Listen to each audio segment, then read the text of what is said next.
प्यारे विद्यार्थियों, हमारा टॉपिक चल रहा था राजस्थान में 1857 की क्रांति, जिसका एक भाग हम देख चुके हैं। अभी दूसरा भाग देख रहे हैं जिसमें कि हम प्रमुख केंद्र के बारे में पढ़ेंगे। तो पहला जो केंद्र था वो है नसीराबाद। नसीराबाद जो सैनिक छावनी है वहाँ पर इनका विद्रोह प्रारंभ हुआ। तो इसके अंदर देखते हैं कैसे क्या हुआ। सबसे पहले जो अजमेर था वो तो ब्रिटिश सत्ता के लिए प्रमुख केंद्र था। तो वहाँ राजस्थान के उस समय जो एजीजी था वो कौन था? पैट्रिक लॉरेंस था। और उन्होंने अजमेर की सुरक्षा के लिए क्या किया, वहाँ पर जो पहले से 15वीं बंगाल नेटिव इन्फेंट्री थी उसको तो हटाकर कहाँ भेज दिया? नसीराबाद भेज दिया। और ब्यावर से दो मेर पलटने अजमेर की ओर बुलवा ली। अब अजमेर से बंगाल नेटिव इन्फेंट्री हटाए जाने पर और मेर पलटन को वहाँ नियुक्त किए जाने पर 15वीं बंगाल नेटिव इन्फेंट्री के सैनिकों में क्या हुआ? असंतोष बढ़ने लगा कि उन्हें वहाँ से हटाकर मेर पलटनों को वहाँ पर नियुक्त कर दिया अजमेर में, और इन बंगाल नेटिव इन्फेंट्री को कहाँ भेज दिया? नसीराबाद भेज दिया। तो नसीराबाद की छावनी में जब 28 मई को 1857 को वहाँ पर किसको नियुक्त कर दिया गया था? 15वीं नेटिव इन्फेंट्री को, बंगाल नेटिव इन्फेंट्री को नियुक्त कर दिया था। तो वहाँ के सैनिकों ने क्या किया? वहाँ के तोपखाने के सैनिकों को भी अपनी ओर मिला लिया और विद्रोह प्रारंभ कर दिया और उनके तोपों पर भी अपना अधिकार कर लिया। उस समय अंग्रेज सैनिक अधिकारियों मेजर स्पॉटेसवुड और कर्नल न्यूबारी की उन्होंने क्या की? हत्या कर दी क्रांतिकारियों ने। और लेफ्टिनेंट लॉक और कप्तान हार्डी वो घायल हो गए। अंग्रेज अधिकारियों ने नसीराबाद से भाग कर ब्यावर में शरण ली। तो अंग्रेज अधिकारी कहाँ चले गए? नसीराबाद से ब्यावर भाग कर चले गए। फिर 30 मई 1857 को 30वीं नेटिव इन्फेंट्री भी असंतोष में रही और यहाँ पे उन क्रांतिकारियों ने क्या किया? छावनी को हटा तहस नहस कर दिया, नष्ट कर दिया और उसके बाद वे दिल्ली की ओर चले गए। 28 मई से शुरू हुई। 30 मई को 30वीं नेटिव इन्फेंट्री में भी असंतोष हुआ और क्रांतिकारियों ने इस छावनी को ही नष्ट कर दिया और वो दिल्ली की ओर चले गए। फिर सैनिकों ने क्या किया? 18 जून 57 को दिल्ली पहुंचकर वहाँ पर भी अंग्रेज सेना पर आक्रमण कर दिया और उन्हें पराजित किया। और उसके बाद 18 जून को क्या किया? ये दिल्ली चले गए और दिल्ली गए थे तब वहाँ पर भी अंग्रेज सैनिकों को इन्होंने पराजित कर दिया। फिर अंग्रेज अधिकारी वॉल्टर हिथकोट ने क्या किया? मेवाड़ के सैनिकों की सहायता ली और इनका पीछा किया, लेकिन इन्हें सफलता नहीं मिली। तो वॉल्टर और हिथकोट ये दोनों अंग्रेज अधिकारी थे जिन्होंने क्या किया? इनको क्रांतिकारियों का पीछा करने के लिए मेवाड़ के सैनिकों की सहायता ली, लेकिन इन्हें सफलता नहीं मिली।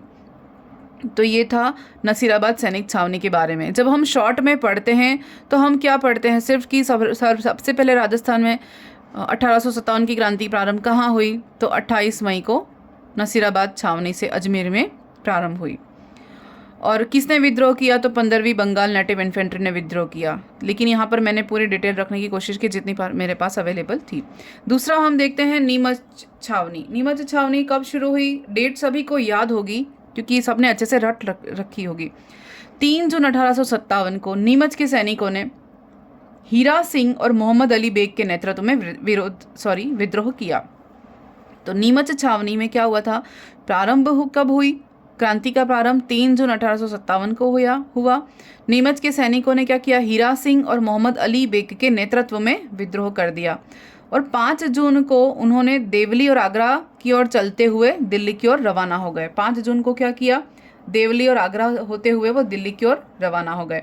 फिर अंग्रेज कैप्टन हार्ड कासिल और लेफ्टिनेंट वॉल्टर के नेतृत्व में जोधपुर की सेनाओं और कैप्टन शॉवर्स के नेतृत्व में मेवाड़ की सेनाओं ने इनका पीछा किया, लेकिन वे क्रांतिकारियों को रोक नहीं पाए। क्या किया? अंग्रेज कैप्टन हार्ड कासिल और लेफ्टिनेंट वॉल्टर इन दोनों ने क्या किया? जोधपुर की सेनाओं का नेतृत्व किया और जोधपुर की सेना को लेकर फिर मेवाड़ से कैप्टन शॉवर्स के नेतृत्व में भी सेना लेकर कहाँ गए? क्रांतिकारियों के पीछे गए दिल्ली तक रोकने के लिए, लेकिन वे क्रांतिकारियों को रोक नहीं पाए।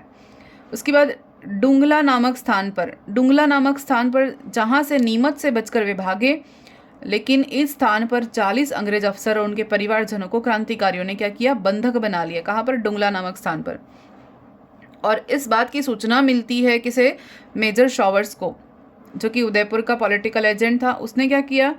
मेवाड़ की सेना की सहायता ली और इन्हें छुड़ाया और छुड़वा कर कहाँ पहुँचाया, अजमेर पहुँचाया, उदयपुर पहुँचाया, जहाँ पर उदयपुर में महाराणा स्वरूप सिंह थे उस समय।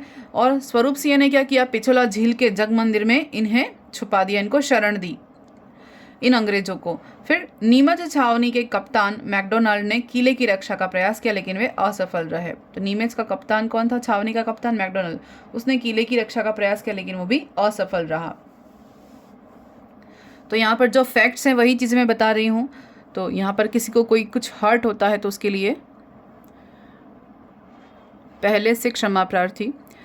फिर देखिए, नीमच से क्रांतिकारियों के चले जाने के बाद एजीजी लॉरेंस के निर्देश पर कप्तान शॉवर्स ने कोटा, बूंदी, मेवाड़ की राजकीय फौजों की सहायता से 8 जून 1857 को नीमच पर पुनः अधिकार कर लिया। क्या किया, नीमच से क्रांतिकारी चले गए, फिर उस समय उनके जाने के बाद जो एजीजी था पैट्रिक लॉरेंस, उसके निर्देश पर शॉवर्स ने क्या किया, कोटा पे, बूंदी पे, मेवाड़ पे और उन सबकी राजकीय सेनाओं की सहायता ली और 8 जून को नीमच पर वापस से अंग्रेजों का अधिकार हो गया, इन सब की सहायता से, कोटा, बूंदी और मेवाड़ की सहायता से। फिर तीसरा है इंपॉर्टेंट है आउवा का विद्रोह। सब बहुत इंपॉर्टेंट है, ये सब जानते हैं कि मोस्ट इंपॉर्टेंट यहाँ से क्वेश्चन आता ही आता है। देखते हैं, जोधपुर लीजन की पूर्बिया सैनिकों की एक टुकड़ी को माउंट आबू के निकट अनाद्रा में रीवा, जो कि सिरोही में आता है, वहां के ठाकुर के विद्रोह को दबाने के लिए भेजा। क्या किया, जोधपुर लीजन की पूर्वीय सैनिकों की टुकड़ी को कहाँ भेजा, माउंट आबू के निकट रीवा के ठाकुर का विद्रोह दबाने के लिए भेजा, जो कि सिरोही में आता है और स्थान कौन सा है, अनाद्रा, रीवा। फिर जोधपुर लीजन की ये टुकड़ी ने 21 अगस्त को आबू में विद्रोह कर दिया और इस हमले में एजीजी पैट्रिक लॉरेंस का पुत्र अलेक्जेंडर लॉरेंस घायल हो गया। तो आवा का विद्रोह या जोधपुर का जो विद्रोह है वो कहाँ से शुरू हुआ, कब शुरू हुआ, 21 अगस्त को शुरू हुआ। इसके बाद 21 अगस्त को एरिनपुरा वो आ गए और जोधपुर लीजन के दफेदार मोती खां और सूबेदार शीतल प्रसाद के नेतृत्व में एरिनपुरा छावनी के पूर्विया सैनिकों ने क्रांति का बिगुल बजा दिया और वे छावनी लूटकर दिल्ली चलो का और मारो फिरंगी का नारा लगाते हुए आगे बढ़ते गए। क्या किया कि जोधपुर लीजन की जो सैनिक टुकड़ी थी उसको कहाँ भेजा, माउंट आबू भेजा। कहाँ पर, अनाद्रा में, रीवा के निकट यानी सिरोही के पास। वहाँ क्यों भेजा, वहाँ के ठाकुर जो थे वहाँ उनका विद्रोह दबाने के लिए भेजा। उसके बाद जोधपुर की जो टुकड़ी थी, जोधपुर लीजन टुकड़ी, उसने 21 अगस्त को 1857 में कहाँ पर सबसे पहले, आबू में विद्रोह किया। तो आउवा का विद्रोह शुरू कहाँ से हुआ, या हम जोधपुर का विद्रोह कहते हैं, तो वो 21 अगस्त को शुरू हुआ और वहाँ पर 21 अगस्त के बाद इसके बाद वे 21 अगस्त को कहाँ चले गए, एरिनपुरा चले गए और जोधपुर लीजन के दफेदार मोती खां और सूबेदार शीतल प्रसाद के नेतृत्व में एरिनपुरा छावनी के सैनिकों ने क्रांति प्रारंभ कर दी। फिर वे छावनी लूटकर दिल्ली चलो का नारा लगाते हुए आगे निकल गए। उसके बाद क्रांतिकारी रास्ते में आउवा पहुंचे। ये क्रांतिकारी कहाँ पहुंचे, आउवा पहुंचे। पूर्विया सैनिकों की इस पलटन ने 2 बार समर्पण करने के लिए संदेश भेजा लेकिन असफल रहे। यानी पहली बार तो अब्बास अली, दूसरी बार आउवा के ठाकुर के माध्यम से इन्होंने क्या किया, 2 बार मैसेज भेजा कि सरेंडर कर दो, लेकिन वे नहीं माने और असफल रहे।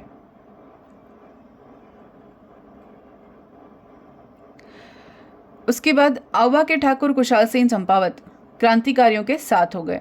तो आउवा के ठाकुर कौन थे, कुशाल सिंह, वो भी क्या हुए, क्रांतिकारियों के साथ हो गए और उन्हें अपना नेतृत्व प्रदान किया। आसोपा के ठाकुर शिवनाथ सिंह भी इनके साथ हो गए। गुलर के ठाकुर विशन सिंह भी इनके साथ हो गए। आलनियावास के ठाकुर अजित सिंह भी इनके पास हो गए। तो कौन कौन है, आउवा के ठाकुर कुशाल सिंह के साथ किस किसने समर्थन किया, आसोपा के ठाकुर शिवनाथ सिंह, गुलर के ठाकुर बिशन सिंह, आलनियावास के ठाकुर अजित सिंह, इन तीनों ने आउवा के ठाकुर कुशाल सिंह को सहायता या समर्थन दिया। फिर ठाकुर कुशाल सिंह ने मेवाड़ के सलूम्बर, कोठारिया, लसानी, रूपनगर आसिंद के जागीरदारों को भी स्वतंत्रता संग्राम में शामिल होने के लिए आह्वान किया, यानी उन्हें भी ये कहा कि आप भी स्वतंत्रता संग्राम में शामिल हों। किसे? मेवाड़ का केवल सलुम्बर, कोठारिया, लसानी, रूपनगर, आसिंद, इन सभी के जागीरदारों को भी शामिल करने के लिए इन्हें रिक्वेस्ट की। फिर इन जागीरदारों को क्रांतिकारियों से सहानुभूति थी, तो इस कारण उन्होंने अपना धन इन्हें प्रदान किया। और विद्रोही सेना की संख्या लगभग उस समय कितनी थी? 6000 की लगभग संख्या थी। तो इनके लिए जो भी अवेलेबल करवाना पड़ता था, जो धन है, वो उन्होंने जागीरदारों ने सहायता की। फिर जोधपुर की सेना द्वारा क्रांतिकारियों पर कार्यवाही नहीं करने पर एजीजी लॉरेंस ने महाराजा की सेना को the dancing orderlies of the rebel कहा। जोधपुर की सेना के द्वारा क्रांतिकारियों पर कार्यवाही नहीं करने पर लॉरेंस ने महाराजा की सेना को क्या कहा? The dancing orderlies of the rebel. फिर आउवा के ठाकुर कुशाल सिंह के नेतृत्व में क्रांतिकारियों ने जोधपुर के महाराजा तख्त सिंह, फौजदार राजमहल लोढ़ा, कैप्टन हीथकोट आदि की सेना को आउवा के निकट बिथोड़ा नामक स्थान पर 8 सितंबर को हराया और 9 सितंबर को उन्होंने जोधपुर सेना के प्रमुख अनार सिंह को भी मार दिया। क्या किया? आउवा के ठाकुर कुशाल सिंह का नेतृत्व था क्रांतिकारियों को। उसके बाद वहाँ क्या किया उन्होंने? जोधपुर के महाराजा तख्त सिंह को और फौजदार राजमहल लोढ़ा को और कैप्टन हीथकोट, इन सबकी सेना को आउवा के पास संयुक्त रूप से हराया। कहाँ पर? बिथोड़ा के निकट, पाली में, बिथोड़ा नामक स्थान पर, आउवा के निकट पाली में 8 सितंबर को इन्होंने हराया और 9 सितंबर को अनार सिंह को मार दिया। कौन था अनार सिंह? जोधपुर सेना का प्रमुख था। फिर देखते हैं, फिर एजीजी पैट्रिक लॉरेंस ने सेना लेकर कहाँ गया? अजमेर गया। और लेकिन इसके बीच में ही चेलावास नामक स्थान पर 18 सितंबर को क्रांतिकारियों से वो पराजित हो गया। तो इसे चेलावासा का युद्ध भी कहते हैं।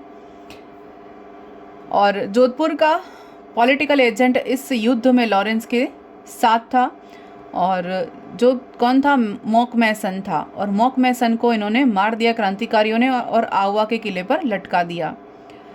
ये भी क्वेश्चन आता है। कौन था? लॉरेंस का सहयोगी था मॉकमैसन। जोधपुर का पॉलिटिकल एजेंट कौन था? लॉरेंस। और उसका सहयोगी था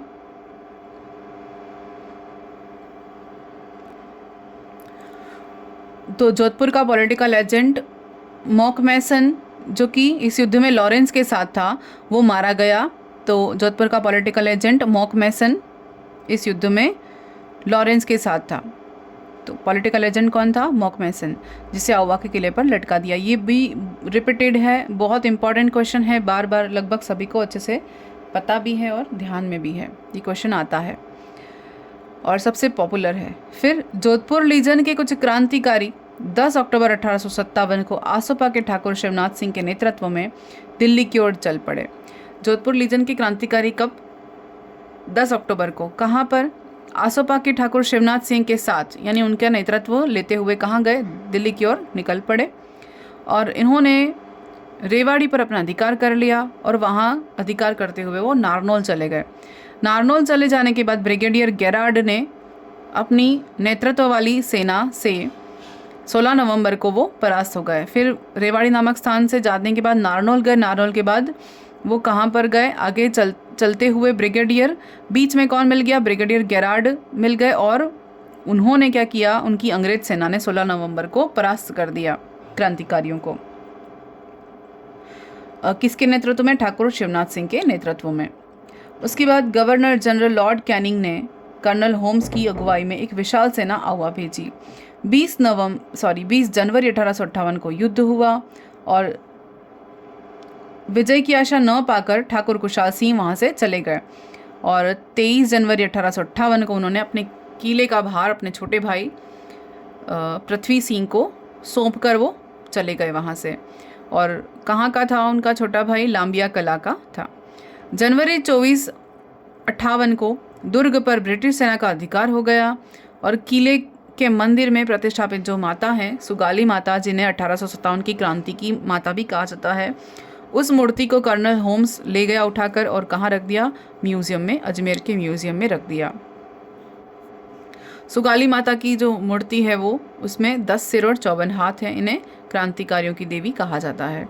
खुशहाल सिंह ने कोठारिया के रावत जोत सिंह के यहाँ शरण ली। ये भी इम्पॉर्टेंट क्वेश्चन है, इसी भी क्वेश्चन बन चुका है।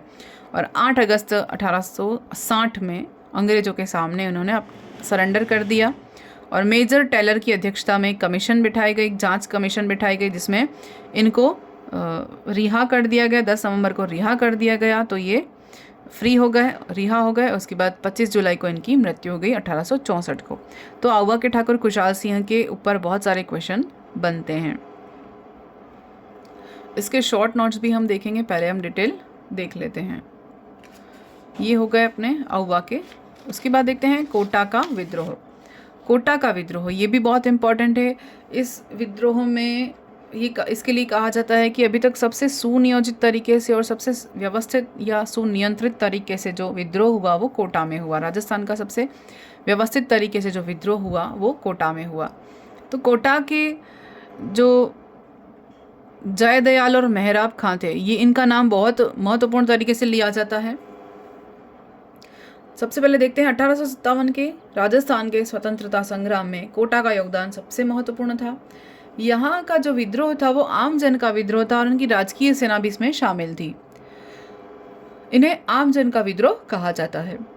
कोटा का पॉलिटिकल एजेंट कौन था? मिस्टर बर्टन था। उसके बाद कोटा के जयदयाल जो कौन थे? वकील थे। और हरदयाल मेहराब खां जो कि रिसालदार थे। इन सभी के नेतृत्व में क्या किया? 15 अक्टूबर 1857 को क्रांति प्रारंभ की गई। इन्होंने क्या किया? मिस्टर बर्टन के जो और उसके 2 पुत्र, इन तीनों को क्या किया? उन तीनों की हत्या कर दी। उनके बेटे का नाम फ्रैंक बर्टन और आर्थर बर्टन था और उसके साथ एक डॉक्टर था सैडलर, उसकी भी हत्या कर दी। फिर क्रांतिकारियों ने उस बर्टन का सिर काटकर पूरे कोटा शहर में घुमाया। उसके बाद कोटा महाराव राम सिंह को उनके महल में बंद कर दिया गया, नजरबंद कर दिया गया और राज्य की तोपों को अपने कब्जे में ले लिया और संपूर्ण कोटा पर अपना अधिकार कर लिया गया। करौली की सेना ने क्या किया? इनको बचाने के लिए करौली की सेना आई। तो कोटा को बचाने के लिए, कोटा के महाराव को छुड़ाने के लिए कौन आया? ये भी इंपॉर्टेंट क्वेश्चन ये बनता है कि कौन सी सेना ने कोटा के महाराव की मदद की? तो करौली की सेना ने कोटा के महाराव की मदद की। करौली की सेना ने जनवरी 1858 को महाराव राम सिंह को मुक्त कराने के लिए अपनी सेना भेजी और मेजर जनरल रॉबर्ट्स ने मार्च 1858 में क्रांतिकारियों पर आक्रमण करवा दिया वापस से और जयदयाल और मेहराब खां को फांसी दे दी। तो मेजर जनरल रॉबर्ट था कोटा का और कोटा पुनः महाराव को मिल गया क्योंकि करौली ने भी सहायता की और यहाँ पर मेजर जनरल ने भी क्रांतिकारियों पर आक्रमण करवा दिया। तो 6 माह तक तो ये क्रांतिकारियों के पास ही रहा कोटा, लेकिन उसके बाद किसको प्राप्त हुआ? महाराव को प्राप्त हो गया, राम सिंह को। फिर कोटा में सर्वाधिक भीषण और भयानक और व्यापक विप्लव हुआ था। उसमें से करौली के महाराव मदन पाल ने इनकी सहायता की जो रॉबर्ट अंग्रेज के साथ थे। फिर मेजर बर्टन की हत्या कर दी थी, तो उसके लिए एक जांच कमेटी बिठाई गई जिसमें कि रॉबर्ट की अध्यक्षता थी और उनमें कोटा का महाराव को क्या कहा? दोषी तो नहीं ठहराया लेकिन उत्तरदायी ठहराया, जिस कारण से उनकी जो 17 तोपों की सलामी दी जाती थी पहले, उसको घटाकर 13 कर दी। फिर अंग्रेजों के विरुद्ध सुनियोजित और सुव्यवस्थित तरीके से जो संघर्ष राजस्थान में इसके पहले कभी नहीं हुआ था, कोटा में ही प्रथम ऐसा हुआ था जो बहुत ही सुनियोजित तरीके से हुआ था। फिर देखते हैं टोंक में प्रथम स्वतंत्रता संग्राम। टोंक रियासत की स्थापना 1817 में हुई। कैसे हुई? नवाब अमीर खां और उस समय जो अंग्रेज शासक थे उन दोनों के बीच समझौता हुआ था। उस समझौते के रिजल्ट के फलस्वरूप क्या हुआ? टोंक की रियासत की स्थापना हुई। टोंक रियासत के उस समय जो शासक थे वो कौन थे? द्वितीय नवाब वजीर खां या वजीरुद्दौला कहते हैं, उनका शासनकाल था। तो ये जो प्रथम स्वतंत्रता संग्राम हुआ वो किसके शासन में हुआ? नवाब वजीर खां के शासनकाल में हुआ, जिनका शासनकाल था 1834 से 1864। फिर टोंक के जो क्रांतिकारी थे वो किसके साथ हो गए? तात्या टोपे, क्योंकि उस समय तात्या टोपे अपने सैनिकों के साथ वहाँ आए हुए थे, तो वो क्रांतिकारी जो थे टोंक के वो भी तात्या टोपे के साथ मिल गए। फिर विद्रोही और नवाब की सेना के बीच में बनास नदी के किनारे और अमीरगढ़ के किले के पास भीषण संघर्ष हुआ, युद्ध हुआ। किसके बीच में? टोंक के क्रांतिकारी यानी विद्रोहियों के बीच में और नवाब की सेना के बीच में। कहाँ पर हुआ? बनास नदी के किनारे और अमीरगढ़ के किले के पास। फिर उस समय नवाब फैजुल्ला था, उसको पकड़ लिया और उसको पकड़कर तोप खानों पर विद्रोहियों ने अधिकार कर लिया। फिर पूरे नगर को विद्रोहियों ने घेर लिया और लगभग 6 माह तक शासन किया और वहाँ पर अपना अधिकार जताया। फिर जयपुर का जो रेजिडेंट ईडन था, वो ईडन कहाँ आया? अपनी सेना लेकर टोंक आ गया, टोंक को मुक्त कराने के लिए, टोंक का जो नवाब था उसे छुड़ाने के लिए। फिर टोंक में अमीर आलम खां और उसका परिवार, ये सब क्रांतियों में इन दोनों ने बहुत महत्वपूर्ण भूमिका निभाई। फिर देखते हैं धौलपुर में क्रांति।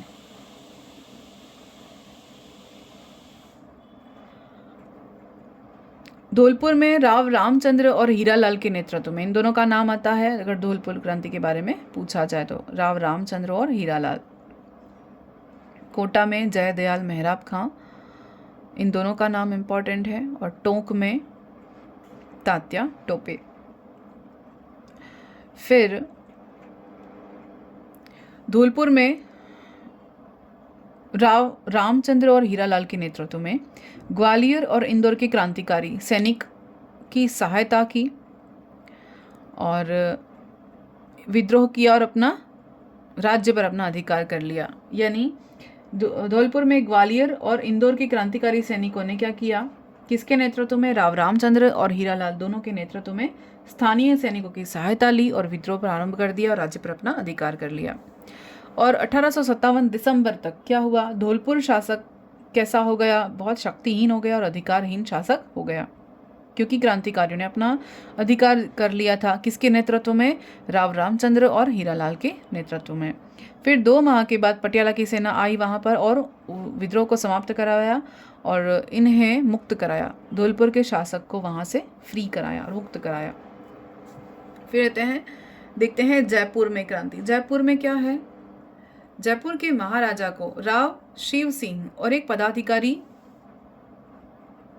ने अंग्रेज और मुगल शासक से मित्रता संबंध रखने की सलाह दी थी। यानी कि जयपुर का जो शासक था, महाराजा थे, उनको किसने सलाह दी? उनके राव शिव सिंह और एक पदाधिकारी थे, उनने क्या सलाह दी? अंग्रेजों और मुगल शासकों से मित्रता रखी जाए, ये सलाह उनको दी गई। फिर उनका एक सेक्रेटरी था शिवदिन, प्राइवेट सेक्रेटरी था शिवदिन। उन्होंने क्या किया कि अंग्रेजों को सहायता की जाए, ऐसा उन्होंने फोर्स किया, एम्फेसाइज किया या जोर दिया कि अंग्रेजों की सहायता की जानी चाहिए। और उस समय जयपुर नवाब लियाकत अली, उस्मान खां, सादुल्ला खां, ये सभी मुगल सम्राट से मिल गए थे और ब्रिटिश के विरुद्ध युद्ध कर रहे थे और इसकी जानकारी महाराजा को मिल गई। तो इनके पत्र व्यवहार की जानकारी महाराजा को लगते ही इन्होंने क्या किया? दोनों को तो बंदी बना लिया और सादुल्ला खां को निष्कासित कर दिया। फिर है बीकानेर की क्रांति और बहुत इंपॉर्टेंट है, फेमस भी है, सब जानते हैं, क्योंकि राजस्थान के ऐसे एकमात्र शासक था बीकानेर का सरदार सिंह, जिसने क्या किया? क्रांतिकारियों को दमन करने के लिए राजस्थान के बाहर गया। कहाँ गया? अपने अभियान चलाया उसने पंजाब में, पंजाब के हांसी में, सिरसा में, हिसार में, सब जगह वो राजस्थान के बाहर तक जाकर क्रांतिकारियों को दबाने के लिए सपोर्ट किया अंग्रेजों का। फिर बाडलू नामक एक स्थान है, वहाँ पर क्रांतिकारियों को इसने पराजित भी कर दिया और अंग्रेजों ने इसे प्रसन्न होकर इसको क्या किया? टीवी परगने के 41 गांव दे दिए। तो ये बीकानेर का जो शासक है, यानी बीकानेर जो था, उसने अंग्रेजों को सबसे ज़्यादा सपोर्ट किया है क्रांतिकारियों को दबाने के लिए 1857 की क्रांति में। फिर देखते हैं मेवाड़। मेवाड़ में कौन थे? स्वरूप सिंह थे, सब जानते हैं। मेवाड़ के स्वरूप सिंह, उन्होंने क्या किया? अंग्रेजों को सहायता दी और सबसे पहले सहायता करने वाले भी कौन थे? मेवाड़ के स्वरूप सिंह ही थे। राजस्थान में सबसे पहले जो अंग्रेजों की सहायता करने वाला कौन था? स्वरूप सिंह। जयपुर शासक राम सिंह द्वितीय ने भी अंग्रेजों की सहायता की और बदले में इन्होंने क्या दिया? जयपुर राम सिंह को सितारे हिंद की उपाधि दी और कोटपुतली परगना दिया। अब देखते हैं, ये तो क्रांति हो गई और महत्वपूर्ण नेता हो गए। और अब देखते हैं क्रांतिकारी या विद्रोही जो महत्वपूर्ण है। सबसे पहले तात्या टोपे के बारे में। इनका मूल नाम जो था रामचंद्र पांडुरंग था और ये पेशवा बाजीराव के उत्तराधिकारी थे, नाना साहब के स्वामी भक्त सेवक भी थे। और इसके बाद वो कहाँ गए? 1857 की क्रांति में ग्वालियर के प्रमुख विद्रोही नेता के रूप में आए। 22 जून 1858 को अलीपुर में चार्ल्स नेपियर से परास्त हो गए और परास्त होने के बाद वे कहाँ आए? राजस्थान में आ गए। राजस्थान आने के बाद उन्होंने क्या किया? ये ब्रिटिश विद्रोही जो थे यानी जो क्रांतिकारी थे उनके सहयोगी बने और उनसे सहयोगी बनकर उनसे सहायता प्राप्त करने के लिए आए। और इनके साथ कौन था? नवाब रहीम अली भी इनके साथ था। तात्या टोपे सर्वप्रथम अगस्त 1858 को भीलवाड़ा आए और 9 अगस्त को कोठारी नदी के तट पर कुवाड़ा नामक स्थान पर जनरल रॉबर्ट्स की सेना से इनका युद्ध हुआ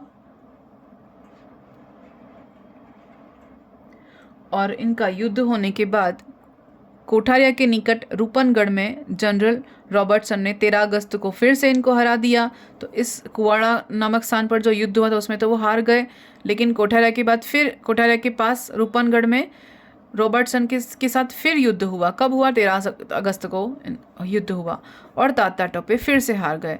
जिसके बाद वो कहाँ चले गए? तात्या टोपे अकोला चले गए। अकोला चित्तौड़ में है। तो इसके बाद चित्तौड़ होते हुए सिंगोली होते हुए कहाँ चले गए? इनकी सेना झालावाड़ चली गई। तो सेना झालावाड़ चली गई। ये सेना के बारे में है। ठीक है। 1858 अक्टूबर किसकी सेना? तात्या टोपे की सेना। फिर अक्टूबर नवंबर 1858 को महाराणा के द्वारा भेजी गई सेना में से कौन सिर्फ गोपाल पल्टन ने क्या किया? तात्या टोपे के साथ विरुद्ध युद्ध किया। इनकी सेना के साथ युद्ध किया। किसने? गोपाल पल्टन ने। गोपाल पल्टन कौन था? महाराणा के द्वारा जो सेना भेजी गई थी उसमें से केवल एक पल्टन थी, गोपाल पल्टन। फिर रेलायता नामक स्थान पर तात्या टोपे ने महाराणा की सेना को परास्त कर दिया। यहाँ पर ये इनकी सेना जीती तात्या टोपे की। फिर उसके बाद जो ब्रिगेडियर पार्क था वो अंग्रेज सेना के साथ कहाँ आया? तात्या टोपे के पीछे चला गया। और तात्या टोपे उस समय कहाँ थे? भीलवाड़ा से फिर अकोला होते हुए झालावाड़ से फिर उदयपुर होते हुए वो ग्वालियर चले गए। लेकिन 1858 को दिसंबर में वापस से वो कहाँ आए? मेवाड़ आए और उसके बाद 11 दिसंबर 1858 को तात्या टोपे ने कहाँ पर अधिकार कर लिया? बांसवाड़ा पर अधिकार कर लिया। और बांसवाड़ा के महारावल कौन थे उस समय? लक्ष्मण सिंह थे। लक्ष्मण सिंह ने क्या किया? उन्हें भागना पड़ा वहाँ से और उन्होंने जंगल में शरण ली, क्योंकि बांसवाड़ा पर अधिकार किसका हो गया था? तात्या टोपे का। फिर तात्या टोपे बांसवाड़ा से कहाँ गए? प्रतापगढ़ गए। वहाँ मेजर रॉक की सेना ने उन्हें परास्त किया। कहाँ पर? प्रतापगढ़ में। फिर प्रतापगढ़ से वो मेजर रॉक की सेना से परास्त हुए थे और फिर वो कहाँ चले गए? सलूम्बर चले गए। सलूम्बर में किसने मदद की इनको? रावत केसरी सिंह ने मदद की। उसके बाद वे भिंडर होते हुए कहाँ गए? जनवरी 1859 में बंदा के नवाब के साथ टोंक पहुँचे और टोंक में जो क्रांतिकारी थे उनके साथ वो मिल गए। सलूम्बर से कहाँ गए? टोंक चले गए। सलूम्बर से प्रतापगढ़ गए। प्रतापगढ़ से भिंडर होते हुए टोंक चले गए। फिर तात्या टोपे की सेना का अमीरगढ़ के किले के पास बनास नदी के किनारे टोंक के नवाब की सेना के साथ फिर से युद्ध हुआ। उसके बाद क्रांतिकारियों की जीत हुई। इसमें तात्या टोपे को जीत मिली और जिसकी सूचना मिलने पर जयपुर के ईडन जो है वो टोंक आया, यानी जयपुर का जो ईडन था वो कहाँ आया? टोंक आया। उसके बाद क्रांतिकारी टोंक को छोड़कर कहाँ भाग गए? कहाँ चले गए? नाथद्वारा चले गए। उसके बाद नाथद्वारा जाने के बाद जो नरवर के जागीरदार मानसिंह नरूका वो क्या था? विश्वासघाती था। उसने क्या किया? मानसिंह नरूका ने क्या किया? अंग्रेजों के साथ मिलकर तात्या टोपे को पकड़वा लिया। तो तात्या टोपे को पकड़वा लिया, जिसके धोखे के कारण तात्या टोपे पकड़े गए और 18 अप्रैल 1859 को इन्हें शिवपुरी में फांसी दे दी गई। तो ये जो था डिटेल वो तात्या टोपे के बारे में थी। उसके बाद आते हैं डुंगजी जवाहर जी, इम्पॉर्टेंट है। डुंगजी जवाहर जी शेखावटी क्षेत्र के थे, सीकर के थे। शेखावटी में सर्वप्रथम स्वतंत्रता संग्राम का नेतृत्व किया इन्होंने, जो कहाँ के थे, बठोट पाटोदा जो कि सीकर में है, वहाँ के ठाकुर डुंगर सिंह और उनके भतीजे जवाहर सिंह ने नेतृत्व किया। डुंगजी को उनके साले धोखे से भैरव सिंह ने क्या किया, गिरफ्तार करवा लिया और आगरा में कैद करा लिया। फिर ये दोनों इतने वीर पुरुष थे कि इन्हें लोग आज भी लोक देवता के रूप में पूजते हैं और इनके लिए छावनी गीत लिखा गया था। उसके बाद देखते हैं लोठू जी और करणा भील। सीकर के ही रिंगस गांव के 1804 में जन्मे लोठू जी, जो एक जाट किसान परिवार के थे, उन्होंने स्वयं स्वांग रचकर जासूसी की और आगरा से 1847 को 300 क्रांतिकारियों को मुक्त कराया।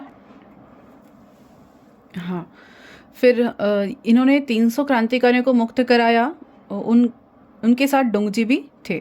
डुंगजी के साथ नसीराबाद छावनी को लूटा और जनता में बांट दिया, इन्होंने सहायता की थी। फिर आते हैं अमरचंद बाठिया, जो कि बहुत ही महत्वपूर्ण हैं। अमरचंद बाठिया जो थे वो देश के प्रथम स्वतंत्रता संग्राम के प्रथम शहीद थे और इन्हें दूसरा भामाशाह भी कहते हैं, क्योंकि ये थे तो राजस्थान के, लेकिन अपना व्यापार कहाँ चलाते थे, ग्वालियर में चलाते थे। और इन्होंने अपनी पूरी संपत्ति 1857 की क्रांति के लिए सहयोग के लिए तात्या टोपे को दे दी थी। तो इन्हें ग्वालियर जो राज परिवार था वो इन्हें नगर सेठ की उपाधि दी थी। ये इतने कहते हैं कि बहुत ज़्यादा इनके पास संपत्ति थी और इस कारण से अंग्रेज़ों ने इनको 22 जून 1858 को फांसी दे दी। तो ये प्रथम स्वतंत्रता संग्राम के प्रथम शहीद थे। तो ये था पूरा डिटेल 1857 की क्रांति जो कि राजस्थान के है, उसके बारे में हमने यहाँ पर देखा है। Thank you.